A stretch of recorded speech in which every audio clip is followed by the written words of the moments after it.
He hated this photo.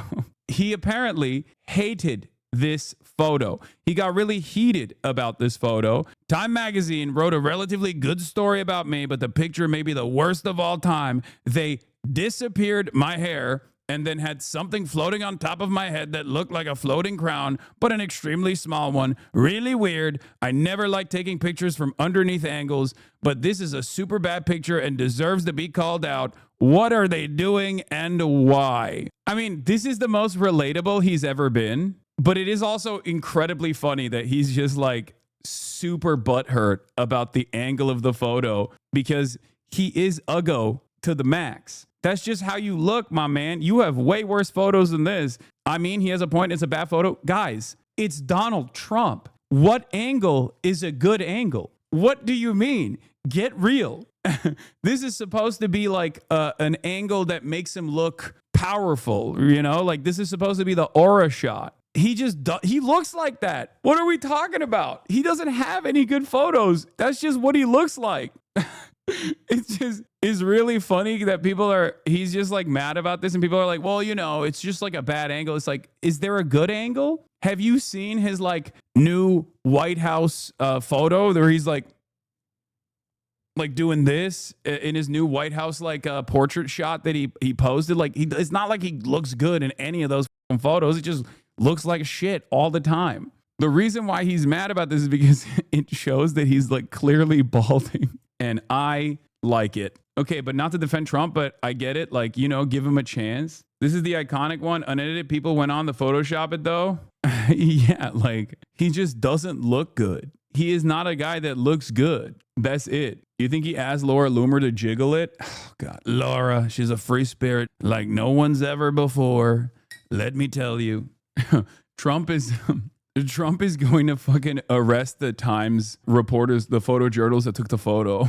Why are you making me look bald? I am not bald. Everyone knows I have perfect hair. Look at that perfect hair. I do not have a nussy. This is very distasteful. That didn't bother me much, to be honest with you. That's okay. We had a couple of very bad gangs. You know, it's no different than other countries. Like Venezuela sent their gangs into us. Dude, I can't believe this is the guy who was complaining about the Time photo. Look at how he looks like shit. He looks so bad, bro. I can't let go of the fact that Donald Trump, on the one hand, looks like this all the time, and on the other hand, is bent, butthurt, pissed off about the Time photo, the Time angle. Is this supposed to be, do you look good here, Mr. President? Should they have posted this? And my question is regarding Argentina. Does continue... Are you from Argentina? I'm from Argentina, yes. I like the Argentina. I like them much better than ABC. Than ABC fake news. Me too, sir. Yes, go ahead. Does continued U.S. support for Argentina depend The entire on the country. Don't even know if it's like a hostile reporter from Argentina or not. He's like, I like Argentina. It's better than ABC fake news. Argentina is the best country. I just gave you 20 billion. I just gave you 20 billion. Fake news. He's going to say no aid for Argentina if a communist wins and Milei loses. Wait, really? Upcoming legislative elections and the ability of the government to pass long-lasting reforms through Congress? Well, I think if they don't do that, we're not going to be around very long. Scott, can you handle that one, please? We're confident that the president's party will and the coalition will do well in the election, and this aid. That's so incredible, dude. That is just like, this is transparent intervention in the electoral process of another country, and it's just another fucking Tuesday morning. Back in the day, these kinds of things used to be hush hush. Now they just openly say it on television. We gave him 20 billion. If the opposition wins, we'll take it away. That is crazy. That's just in broad fucking daylight. Like these things used to matter. Okay. Like think about the Iran-Contra affair. When the Iran-Contra affair was like unearthed, this became a major point of contention at the time. And I feel like it's just a Monday for this administration. They just do it out loud. They just openly do it. They're gangsters. They're doing gangster capitalism in broad daylight. Doesn't even fucking matter. What are you going to do about it? And it doesn't matter. People genuinely don't care. Trump says U.S. could cut aid for Buenos Aires if Argentina moves leftward in this month's legislative election. This is the headline from Associated Press. And yet people seemingly don't give a fuck. Is predicated on robust policies, and going back to the failed Peronist policies would cause a U.S. rethink. It's a great question. It's a little like New York. You know, you're reading in Argentina. Oh my fucking Lord. It's a little bit like New York. We're going to deny aid to New York if the socialists win. We're going to make sure we cripple New York, the finance capital of the country. Good luck. Argentina about New York. We have a problem. We have a communist who's 33 years old, doesn't know a damn thing. Practically, he's never worked a day in his life. And he sort of caught on, right? And I'm not going to send a lot of money to New York. I don't have to. You know, the money comes all through the White House. And if they're going to be sending us stupid policies, I mean, communist policies, which is proven for thousands of years doesn't work. You know, we don't have to prove it again.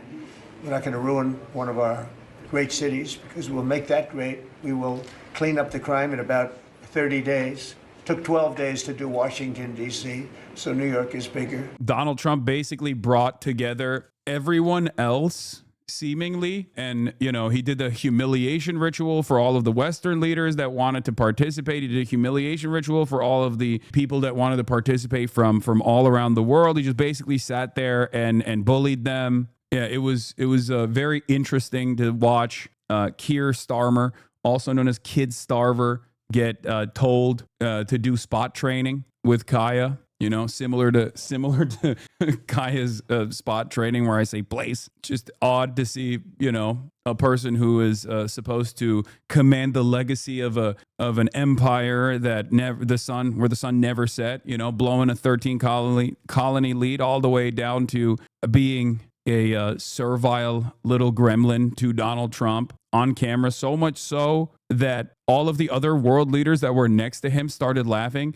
Like Mark Carney straight up starts laughing in Keir Starmer's face. Yeah, from blowing a 13 colony lead to blowing 13 bubbles on it, for sure. At the end of the day, I know it sounds silly because we still have this weird false notion in our minds that when someone is in a position of power, we assume that they actually earned that position of power. They're probably at least like smarter than they let on. Donald Trump is not smarter than he lets on. That much is clear, okay? He is a sponge. Someone tells him something. He has his own opinions on certain shit and he never lets it go, like tariffs, okay? Somewhere along the line, someone told him tariffs are great. You should use tariffs. And he hasn't ever let that go. But beyond that, when it's an issue that he doesn't like give that much of a shit about, he will just repeat whatever the latest person that he trusts in his orbit told him. Someone who has Donald Trump's ear needs to say, hey, sir, Mr. President, Israel's making you look really bad. Remember all the positive news coverage you got, even though Time magazine also showed your nussy? It was a round of positive news coverage and it made you feel really good about yourself because you're a deal maker president. You're the peace president. Well, guess what? Israel is trying to do everything in their power to throw that peace deal in the trash.